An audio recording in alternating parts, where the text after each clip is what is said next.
অল্প কিছুক্ষণ পরে আরম্ভ হবে ইনশাআল্লাহ। আজকের বিক্ষোভ মিছিলে নেতৃত্ব দিবেন ইসলামী আন্দোলন বাংলাদেশের মোহতারাম মহাসচিব অধ্যক্ষ হাফেজ মৌলানা ইউনুস আহমদ।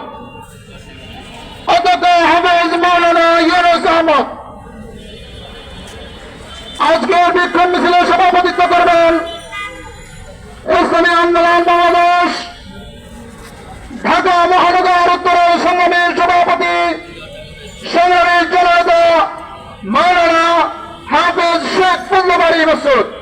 অধ্যক্ষ হাফেজ মৌলানা শেখ ফজলুল মাসুদ। নারা